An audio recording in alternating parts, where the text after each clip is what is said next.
Hello guys, Assalamu alaikum warahmatullahi wabarakatuh. This is Aryan Imrul from IBM Limited. আপনারা IBM লিমিটেডের পর্দায় আজকে দেখতে পাচ্ছেন এশিয়া মহাদেশের ভিতরে সর্ববৃহত্তম এবং সবথেকে বড় যে বটবৃক্ষ এবং বড় যে বৃক্ষ সেটা হচ্ছে আমাদের বাংলাদেশে সাতক্ষীরা জেলা দেবহাটা উপজেলা অন্তর্ভুক্ত। গাইজ এলাকার নামটা আসলে সঠিক আমার জানা নাই, বাট আজকে ঈদের দিন, পবিত্র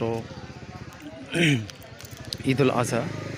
সো গাইজ সবাইকে পবিত্র ঈদুল আজহা উপলক্ষে সবাইকে শুভেচ্ছা।